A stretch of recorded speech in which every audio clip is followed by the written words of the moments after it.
أعوذ بالله من الشيطان الرجيم. بسم الله الرحمن الرحيم. اللهم صل على رسوله الكريم. أما بعد، إن الله وملائكته يصلون على النبي يا أيها الذين آمنوا صلوا عليه وسلموا تسليما. اللهم صل على سيدنا ومولانا محمد وعلى آله وأصحابه أفضل صلواتك وعدد معلوماتك وبارك وسلم. اللهم صل وسلم وبارك على سيدنا محمد النبي الأمي الذي خرجت بركته بذاته محياه وتعت العوالم بذكره وذكره ورياه. برادران الکریم، السلام علیکم ورحمۃ اللہ وبرکاتہ.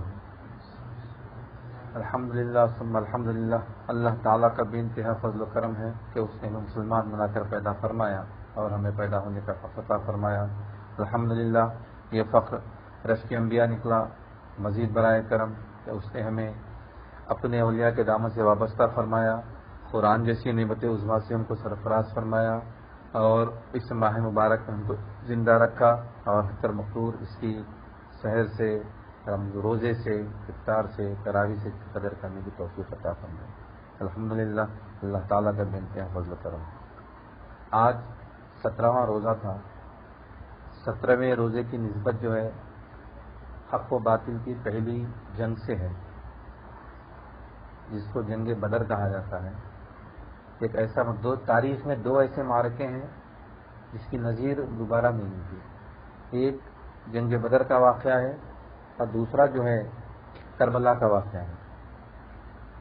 جنگ بدر میں اللہ تعالیٰ نے بے سر و سامانی کے عالم میں لڑنے والے صحابہ اکرام کو فتح و نصرت عنایت فرمایا. جنگ بدر کا جو بیک گراؤنڈ ہے کہ کیا وجہ سے وہ معرکہ پیش آیا، غزوہ بدر جس کو کہا جاتا ہے. دو چیزیں ہیں. غزوہ یعنی جس میں سرکار بنفس نفیس خود حصہ لیا ہو، اس کو غزوہ کہتے ہیں، مطلب جس میں آپ خود شریک تھے، شامل تھے.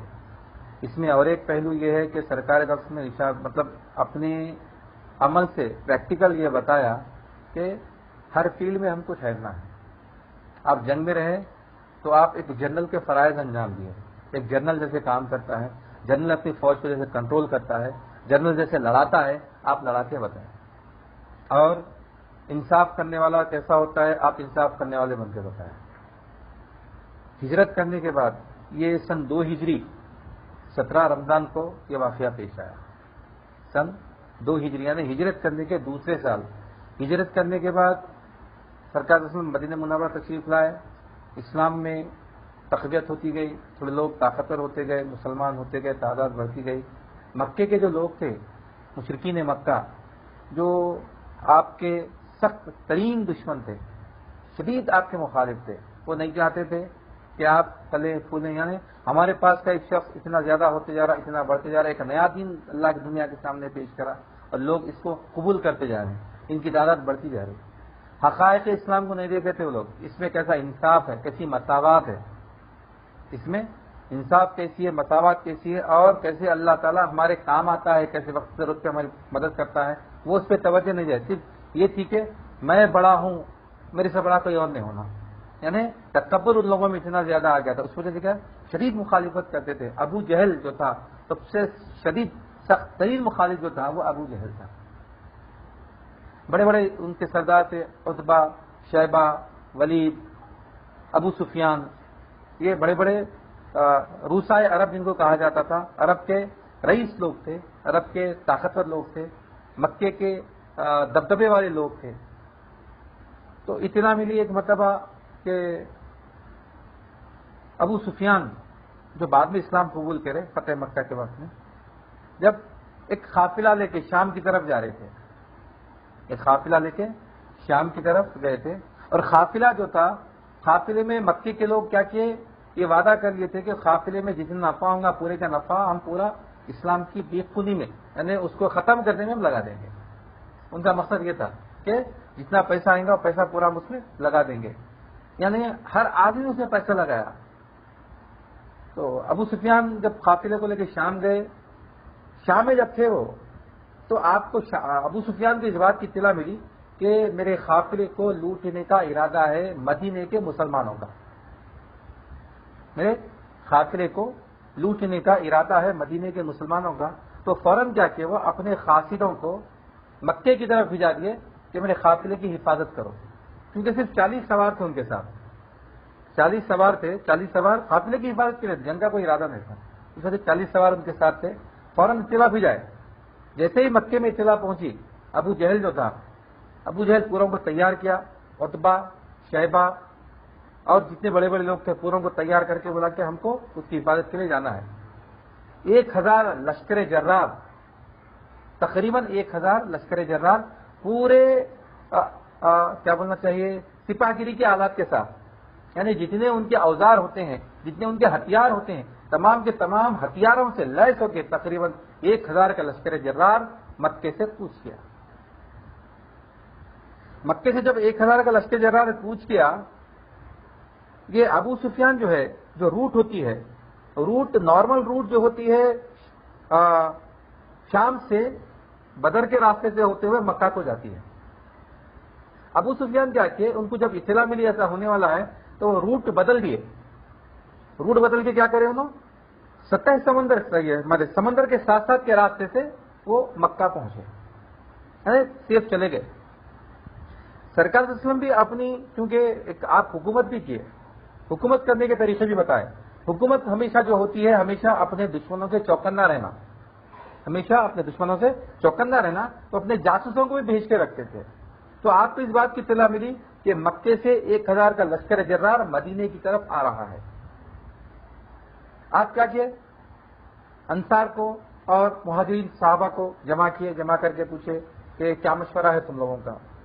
تو جو مہاجرین تھے وہ تو فوراً بول اٹھے، لیکن سرکار بار بار پھر سوال دہرانے لگے، تو انصار صاحب ہی اٹھ کے بولے یا رسول اللہ، اگر آپ کا اشارہ ہماری طرف ہے تو آپ یہ بات سمجھیے کہ موسیٰ علیہ السلام کی قوم کے جیسا جواب دیں گے، جاؤ تم اور تمہارا خدا لڑ لے۔ اگر آپ ہم کو حکم دیں گے، ہم سمندر میں کود جائیں گے، آگ کی دریا میں کود جائیں گے، سامنے سے، پیچھے سے، دائیں سے، بائیں سے ہم آپ کی حفاظت کریں گے۔ سرکار بہت خوش ہو گئے، خوش ہونے کے بعد بولے کہ چلو ٹھیک ہے ہم نکلتے ہیں۔ آپ صحابہ کو لے کے نکلے، تقریباً 313 صحابہ آپ کے ساتھ تھے، 313 صحابہ کو آپ لے کے نکلے، جس میں ایک کمسن یاسر رضی اللہ تعالیٰ، بالکل کمسن بچے تھے۔ سرکار ہم ان کو پیچھے ہٹا دینا چاہ رہے تھے، لیکن ان کا جذبہ جہاد، جذبہ شہادت اسلام میں اتنی ان کی محبت تھی کہ وہ نہیں بولے کہ نہیں میں تو چلتا ہوں۔ ان کے جذبے کو دیکھ کے سرکار ان کو ساتھ رکھ لیے۔ 313 کا یہ لشکر نکلا، ادھر سے 1000 کا لشکر آ رہا، اور پورے سپاہی ذرا بختر ہے، ذرا بختر مطلب پورے لوہے میں ڈوبے ہوئے، لوہے کا لباس، پورا لوہے کے خود، یہ ہاتھ بچانے تلوار سے مارے تو یہاں بھی تلوار پڑی تو مارنے لگتا، ہاتھ میں کرتا، لوہے کا ان کا خود ہوتا، یہاں بھی ماریں گے تو ان کے پورے لوہے کے، پیر پہ مارے، ہاتھ پورا جسم لوہے میں ان کا پورا ذرا بختر سے پورے لیس۔ اور یہاں پہ جو تھا مکے کی جانب، مدینے کی جانب، صرف 2 گھوڑ سوار اور تقریباً صرف 70 اونٹ تھے۔ مکے سے جو آ رہے ہیں 100 گھوڑ سوار کا دستہ الگ تھا، اس کے ساتھ اونٹوں کی تعداد 100 میں تھی۔ ہر مقام پہ جب وہاں پہ رکتے وہ لوگ 10-10 اونٹ کو ذبح کرتے اور اپنے لوگوں کی ضیافت کرتے، 1000 لوگوں کو کھلاتے، ہر مقام پہ 10-10 نونوں 10-10 اونٹوں کو ذبح کرتے گئے، لوگوں کو کھلاتے گئے، یعنی بالکل خوش و خرم پوری قوت کے ساتھ اپنا مظاہرہ کرتے ہوئے وہ لوگ بدر کے مقام پہ پہنچے۔ سرکار صلی اللہ علیہ وسلم بھی اپنی 313 صحابہ کے ساتھ بدر کے مقام پہ پہنچے، لیکن اللہ تعالیٰ نے یہاں پہ اسلام کی مدد فرمائی۔ اس وقت بارش ہو گئی، رات میں بارش ہو گئی۔ یہ جو بدر ہے، بدر ایک کنویں کا نام ہے، کنویں کے نام سے یہ بدر کا مقام مشہور ہوا، اس وجہ سے جو مقام پہ جنگ ہوئی اس وجہ سے اس کو جنگ بدر کہا جاتا ہے، بدر کی جنگ کہا جاتا ہے۔ تو سرکار رسول کے ساتھ جو مشیر تھے، صحابہ اکرام جو تھے، وہ بولے کہ سرکار رسول کو ارشاد فرمایا کہ جتنے کنویں ہیں ہم کنووں کو بند کر دیں گے، ایک ہی کنواں پورا کھلا رکھیں گے اور اس کو حوض کے جیسا بنا کے رکھ لیں گے تاکہ پانی ہمارے قبضے میں رہے۔ بارش ہوئی، الحمدللہ اللہ تعالیٰ فضل فرمایا، مسلمانوں کی جانب ہلکی بوندہ بوندی ہوئی، وہاں پہ موسلا دھار بارش ہوئی کفار کی طرف۔ موسلا دھار بارش ہونے کی وجہ سے وہاں پہ کیچڑ ہو گیا، یہاں پہ کیچڑ نہیں ہوا، پانی جمع ہو گیا، پانی جمع ہو گیا، لیکن وہاں پہ کیچڑ ہو گیا. بارش کم ہونے کی وجہ سے کیا ہوا؟ کیچڑ جمع. لیکن پانی کی جو حاجت تھی، پانی کی جو ضرورت تھی، پانی تو یہاں پہ جمع ہو گیا، لیکن وہاں پہ جو تھا کیچڑ کیچڑ ہو گیا. ابو سفیان بالکل ایک دوسرے راستے سے مکہ پہنچ کے اطلاع کرایا کہ بھائی میں پہنچ گیا، تم لوگ واپس آ جاؤ، جنگ کی کوئی ضرورت نہیں ہے. تو دوسرے جو بڑے بڑے جو روسا تھے وہ سب چاہتے تھے کہ بھائی جنگ ٹال دینا، لیکن ابو جہل وہ سخت مخالف تھا. ابو جہل بولا نہیں، ہم کو جنگ نہیں کرنا، جنگ چھوڑنا نہیں ہے، ہم کو اور ان کو ختم کرنا ہے، یہ معاملہ آج ختم ہو جانا. کیونکہ ہمارے ساتھ کتنا لشکر جمع نہیں ہوتا، 1000 آدمی کا لشکر پورا تلواروں کے ساتھ ہتھیار بند ہو کے اتنا بڑا لشکر پھر ہم سے نہیں جمع ہو سکتا، ہم مقابلہ کریں گے. عتبہ جو تھا انہیں آ کے بولا، کیونکہ یہ جنگ سے پہلے عتبہ کا ایک حلیف تھا، اس کا قتل ہوا تھا مسلمانوں کے ذریعے. پرانے جو جنگوں کا طریقہ تھا اس سسٹم کے حساب سے. عتبہ بولا کہ میں وہ خون بہا دے دیتا ہوں، اس کو معاف کر دیں گے، ختم کر دیں گے. لیکن ابو جہل بولا تم ڈرپوک ہو گئے، تم اپنے بھائی کا خون معاف کر دے رہے. تو اتنا اس کو جوش دلایا تو عتبہ بولا کہ نہیں، سب سے پہلے تو جنگ میں کروں گا. یہاں پہ دو چیزیں ہیں، دنیا کی حکمت بھی سرکار ہم سکھا رہے ہیں. یہاں پہ کیا ہے، سرکار رسول ایک کمانڈر ان چیف ہیں اور پورے کے پورے آپ کے آرڈر فالو کرنے والے ہیں. ایک سپاہی بھی، ایک صحابی بھی سرکار رسول کے حکم کے خلاف نہیں ہے. وہاں پہ ان کے پاس 4 بڑے بڑے جنرلز ہیں اور ہر جنرل ایک دوسرے کے خلاف ہے، یعنی ایک دوسرے میں تعاون نہیں ہے. جنگ جیتنے کا طریقہ، حکمت، یعنی اختلاف اگر ہو گیا تو کمزوری کی علامت ہے. اللہ تعالیٰ ان کے دلوں میں اختلاف پیدا کر دیا. اور یہاں پہ سرکار صاحب کیا کیا، پورا ڈسپلن میں. کفار مکہ بولے جاؤ ذرا دیکھ کے آؤ مسلمان کیا کر رہے ہیں، کیا تعداد ہے ان لوگوں کی، کیسا معاملہ ہے. تو ان کے جو جاسوس تھے جا کے دیکھ کے بولے کہ بھائی ہم تو ایک نئی چیز دیکھ کے آئے.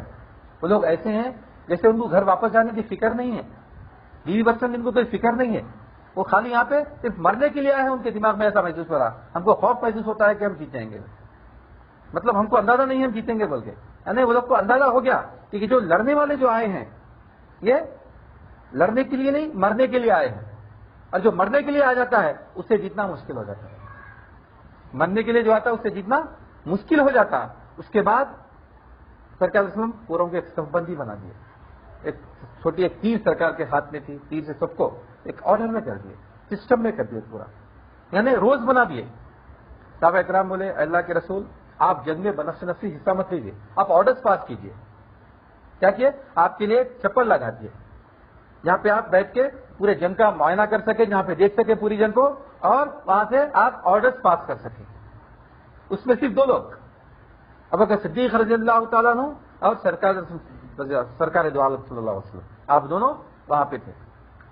آپ سرکار نکلے پورے کو پھر صف بندی. جب سرکار اسلام مدینے سے 12 رمضان کو نکلے اور 17 رمضان بروز جمعہ آپ بدر کے مقام پہ آئے اور جمعہ کے دن جنگ ہو رہی. جمعرات کی رات میں آپ رہے وہاں پہ.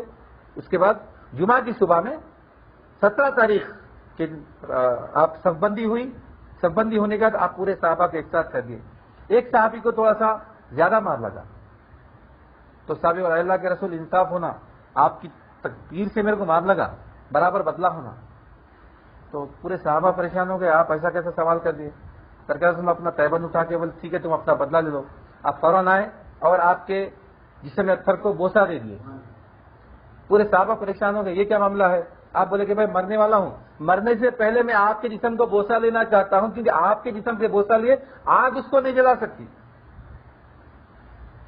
میں اس لیے بولا میں معافی چاہتا ہوں، مطلب آپ. لیکن سرکار ہم خوش ہوئے آپ کی محبت دیکھ کے.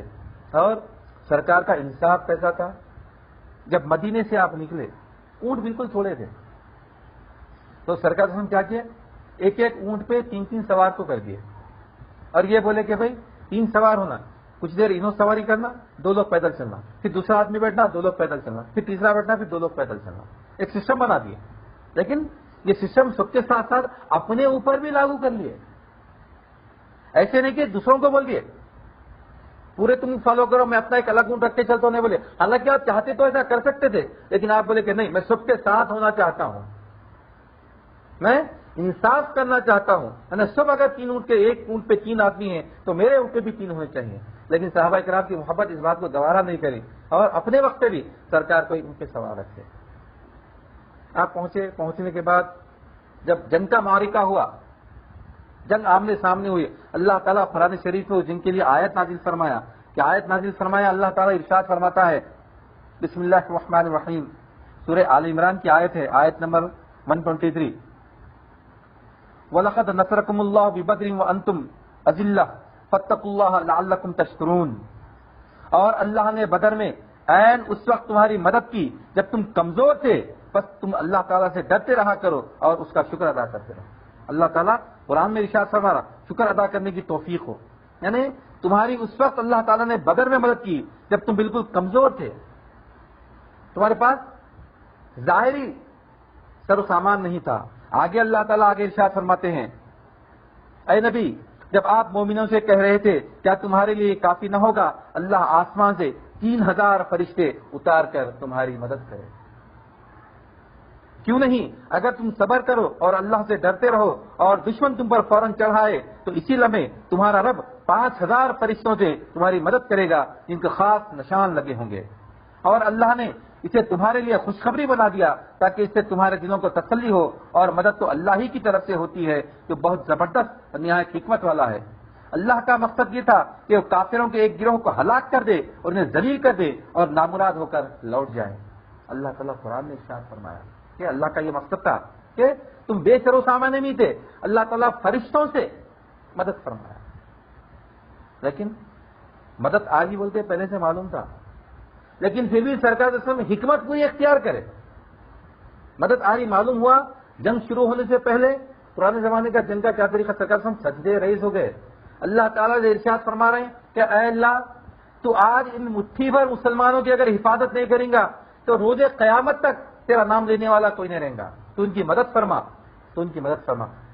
علی رضی اللہ تعالیٰ عنہ فرماتے ہیں کہ میں جب جنگ کے دوران جب واپس آیا تو دیکھا سرکار صلی اللہ علیہ وسلم سجدے میں ریز ہیں اور فرما رہے ہیں یا حیو یا قیوم یا حیو یا قیوم یا حیو یا قیوم، تو ہی زندہ ہے، تو ہی قائم رہنے والا ہے، کوئی اور زندہ نہیں ہے، کسی اور کو قیام نہیں ہے، تو ہی زندہ ہے، کوئی قیام ہے۔ سرکار صلی اللہ علیہ وسلم پوری وقت میں یہ ورد کرتے رہے، اللہ کے سامنے گڑگڑاتے رہے۔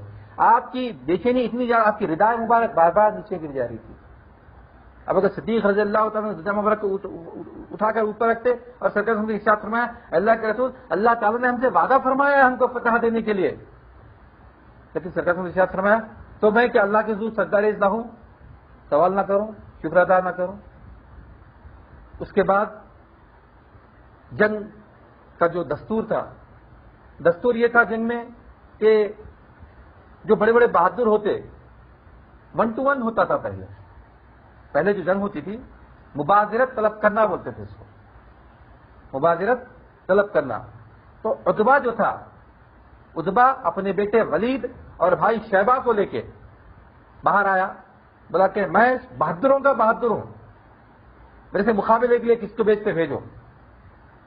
تو 3 انصار صحابہ باہر نکلے، تو عتبہ پوچھا کون ہو تم؟ تو بولے کہ ہم فلاں فلاں فلاں ہیں۔ عتبہ بولا نہیں، کیونکہ مکے کے لوگوں کی نظر میں مدینے کے لوگ کاشتکار کے کمزور لوگ ہیں، کاشتکار لوگ تھے، یعنی وہ لوگ کھیتی باڑی کرنے والے لوگ تھے، کھیتی باڑی کرنے والے بولے تو کمزور لوگ، ہمارے برابری کے لوگوں کو بھیجو، ہمارے برابری کے لوگوں کو بھیجو۔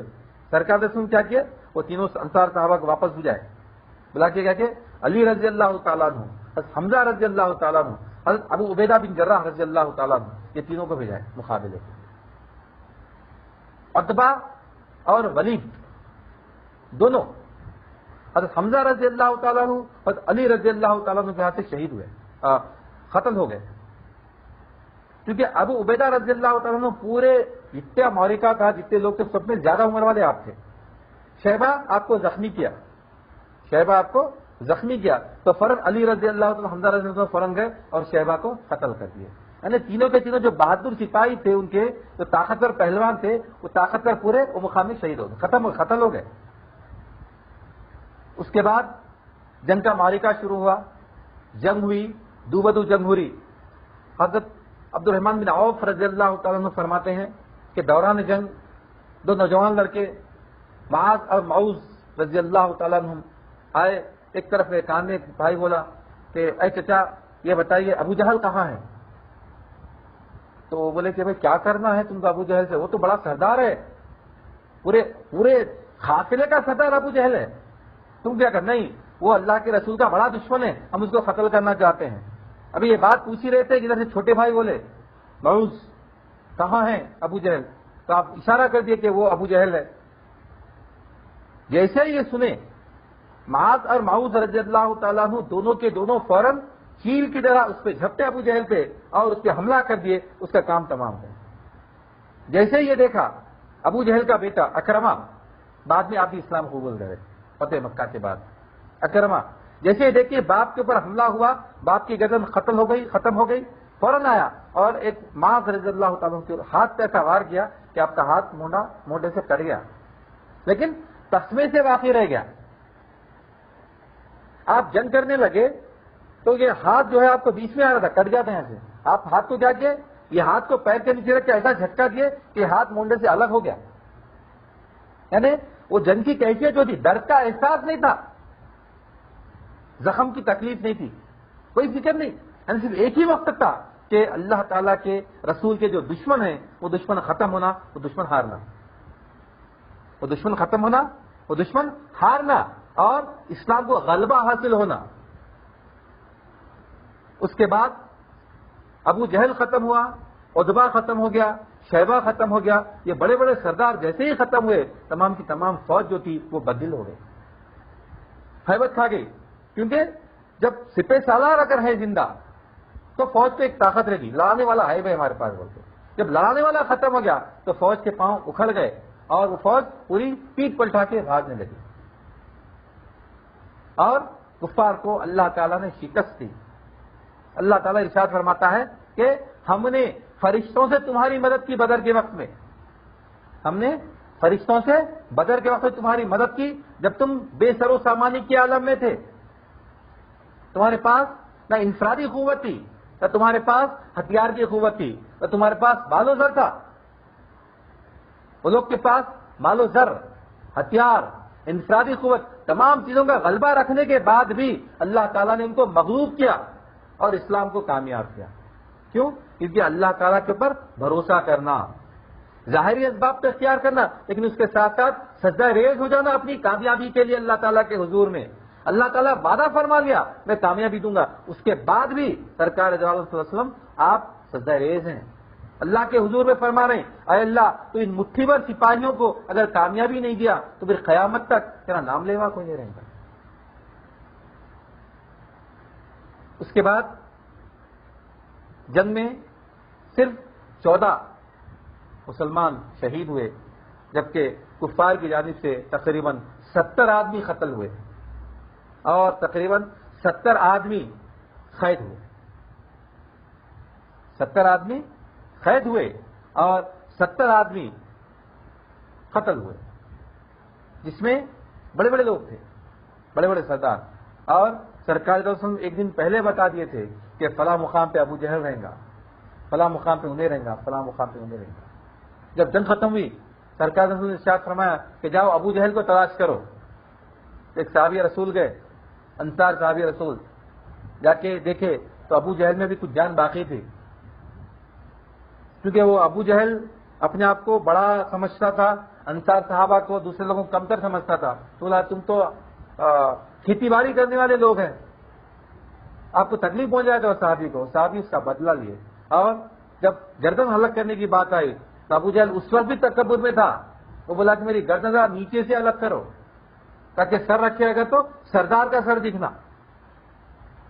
تکبر اتنا زیادہ، یعنی مرتے وقت تک بھی اس کو اللہ تعالیٰ توفیق نہیں دیا، اس کا سر جسم سے قلم کر دیا گیا اور سرکار کے سامنے پیش کیا گیا۔ سرکار صلی اللہ علیہ وسلم نے ارشاد فرمایا الحمدللہ، اللہ تعالیٰ کا شکر ادا کیے کہ اللہ تعالیٰ نے کامیابی غلبہ عطا کیا۔ اور جو قیدی تھے وہ قیدی کو مدینہ لایا گیا۔ مدینہ میں وہ قیدیوں میں کون کون تھے؟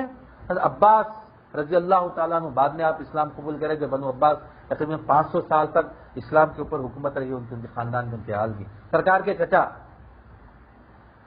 علی رضی اللہ تعالیٰ عنہ کے بھائی مسلم عقیل اور سرکار صلی اللہ علیہ وسلم کے زوجہ مبارک کے رشتہ دار، یعنی امہات المومنین کے رشتہ دار، کئی تقریباً ایک دوسرے کے مقابلے میں قریب لوگ تھے رشتہ دار، اور جنگ میں ایک مرتبہ ایسا معاملہ آیا، ابو بکر صدیق رضی اللہ تعالیٰ عنہ سرکار ابو بکر صدیق رضی اللہ عنہ کے بیٹے جو تھے اسلام قبول کرنے کے بعد بولے کہ ایک مرتبہ ایسا ہوا تھا جنگ میں کہ آپ میری تلوار کی زد میں آ گئے تھے، اگر میں چاہتا تو آپ کو ختم کر سکتا تھا لیکن میں نہیں کرا۔ ابو بکر صدیق رضی اللہ عنہ نے ارشاد فرمایا کہ اگر تو میری زد میں آ جاتا میں تیرے کو قتل کر دیتا۔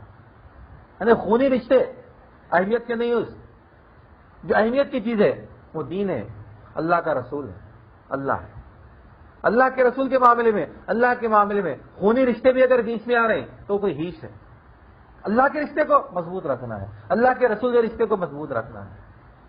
جب قیدیوں کو لایا گیا تو سرکار نے صحابہ اکرام سے مشورہ طلب کیا کہ کیا مشورہ ہے، ان قیدیوں کے ساتھ کیا سلوک کیا جائے۔ تو ابو بکر صدیق رضی اللہ تعالیٰ عنہ بولے کہ شب اپنے جاننے والے پہچاننے والے ہیں، اپنے رشتے دار ہیں بہت سارے، ہم ان کو فدیہ لے کے چھوڑ دیں گے۔ فدیہ ہے نا، کچھ رقم لے لیں گے ان سے، رقم لے کے ان کو چھوڑ دیں گے۔ عمر فاروق رضی اللہ عنہ اس کے خلاف بات کیے، بولے کہ نہیں، ان کو قتل کر دینا۔ اور کون کس کو قتل کرنا؟ جو جس کا قریبی رشتے دار ہے انہیں اس کو قتل کرنا۔ جیسے کہ ابو بکر صدیق رضی اللہ تعالیٰ عنہ بولے کہ میرا بیٹا قید ہو کے آ گیا تو ابو بکر صدیق اپنے بیٹے کو قتل کرنا، جو جس کا رشتے دار ہے اس کو قتل کرنا۔ لیکن سرکار صلی اللہ علیہ وسلم ابو بکر صدیق رضی اللہ تعالیٰ عنہ کی رائے کو پسند فرمائے اور فدیہ لے کے چھوڑنے کی بات کی، فدیہ لے کے چھوڑنے کی بات کی۔ اس کے بعد اللہ تعالیٰ آیت نازل فرمایا جو عمر فاروق رضی اللہ تعالیٰ عنہ کے فیصلے کی تائید کرتی تھی، لیکن جو کہ فیصلہ ہو گیا تھا فیصلہ بدلتا ہے۔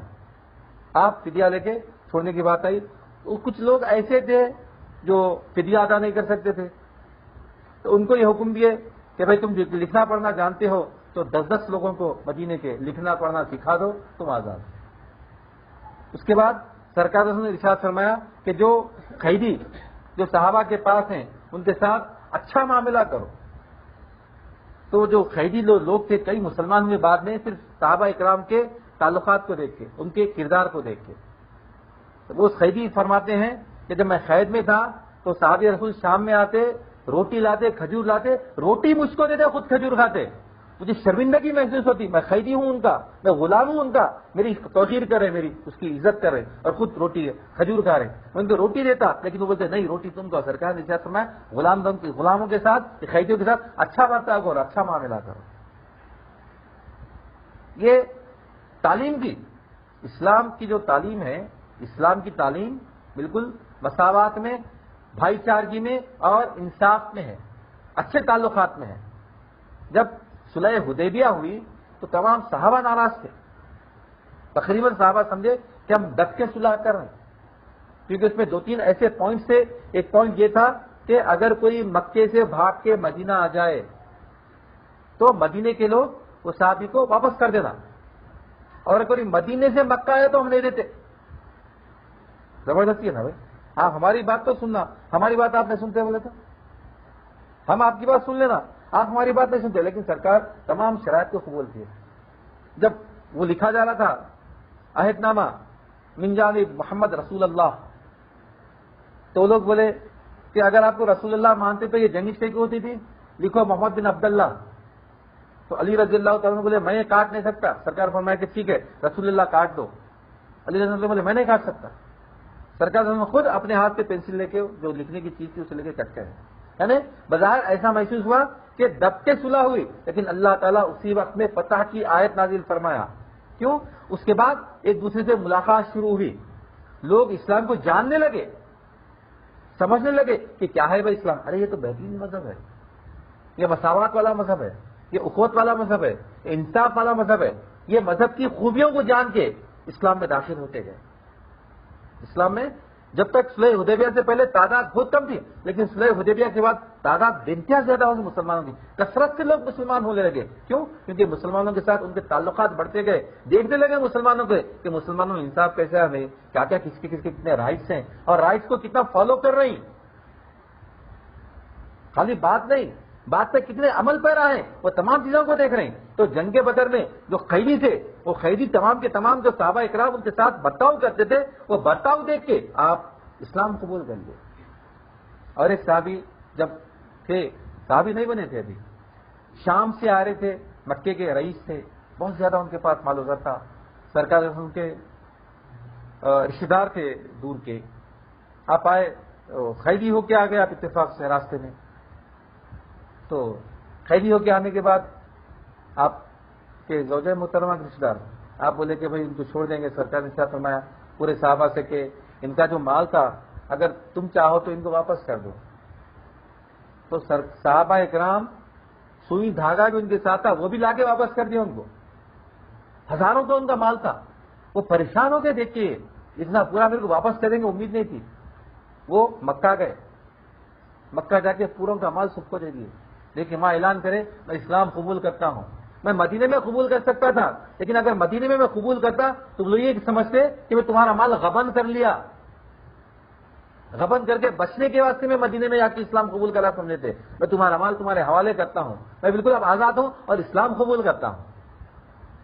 تو اسلام کے پھیلنے میں، دین کے پھیلنے میں، اللہ کی بات کو پہنچانے میں اخلاق کا، کردار کا بڑا رول ہے. سرکار صلی اللہ علیہ وسلم جو مثال قائم کرے. آپ جب حجۃ الوداع ہوا، جب آپ آخری خطبہ ارشاد فرمائے تو فرما دیے کہ آج کے بعد کسی گورے کو کالے پہ کوئی فوقیت نہیں،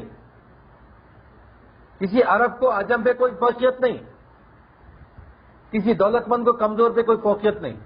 تمام لوگ برابر ہیں. اللہ کے نزدیک وہی مکرم ہے جو تقوی والا ہے. انما اکرمکم عند اللہ اتقاکم. اللہ کے نزدیک وہ مکرم ہے جو تقوی والا ہے. یہ انصاف، یہ چیز پہنچی، اس وجہ سے اسلام پھیلا. اللہ تعالیٰ مدد فرماتا رہا.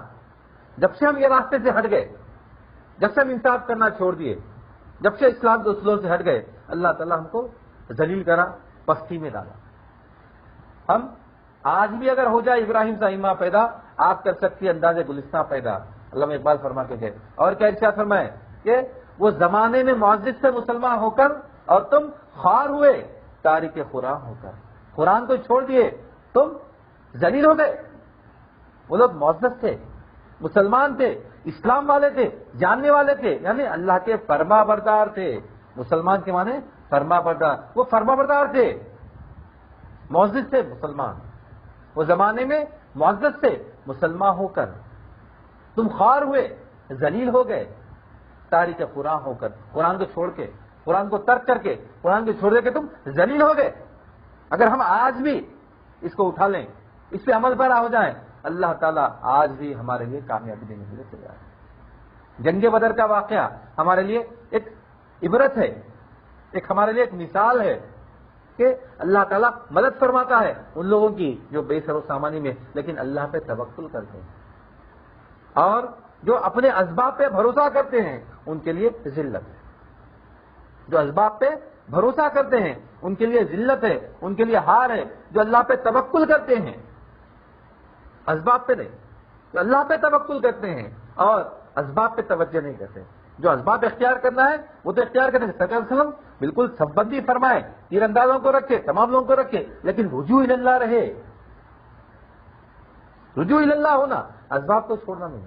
فرشتے آنے والے، اللہ تعالیٰ نے وعدہ فرما لیا، آپ خاموش بیٹھ جانا تھا. بھائی فرشتے آتے جنگ کر لیتے، میرے کو تو جیت ہے کیسے، اللہ تعالیٰ فرما دے. نہیں، آپ جو حکمت اختیار کرنا تھا وہ حکمت آپ ضرور برابر اختیار کریں. تو ہم دنیا میں حکمت کو چھوڑنا نہیں، لیکن اللہ پہ توکل کو بھی چھوڑنا نہیں. توکل ہی کی وجہ سے اللہ تعالیٰ وہ حکمت میں برکت عطا فرماتا. 313 1000 پہ غلبہ پاتے.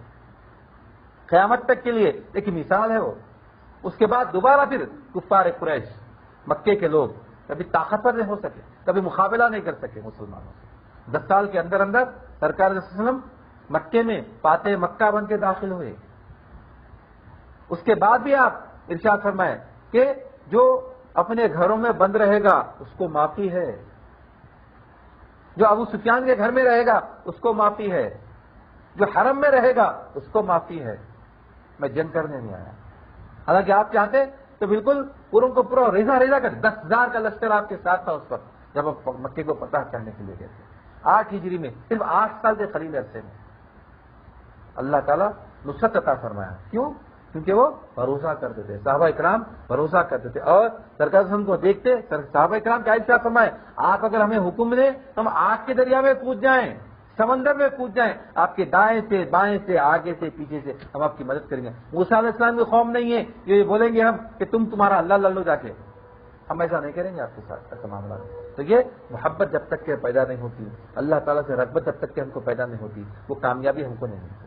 ہم کو کامیابی ہونا ہے تو ہم کو کیا کرنا ہے؟ توکل ہونا ہے، اسباب بھی اختیار کرنا ہے، لیکن توکل بھی ہمارا ہونا چاہیے۔ تو یہ 17 رمضان ہمارے لیے یادگار ہے، ہمیشہ ہم یاد کرنا شہداء بدر کو اور بدر کی وہ حکمتوں کو، اللہ تعالیٰ جو مسلمانوں کی مدد فرمایا، تو انشاءاللہ ہم بھی آنے والے وقت میں کامیاب ہوں گے، سرخرو ہوں گے انشاءاللہ ثم انشاءاللہ۔ اپنی بات کو ختم کرتا ہوں، اللہ تعالیٰ سے دعا کرتا ہوں کہ یا الہی العالمین، جو کچھ بھی کہا گیا ہے، جو کچھ بھی سنا گیا ہے، کہنے والے کو سننے والے کو دونوں کو مقبول عطا فرما، ہر دو کے عمل میں اخلاص عطا فرما، تیرے محبوب کا صدقہ عنایت فرما۔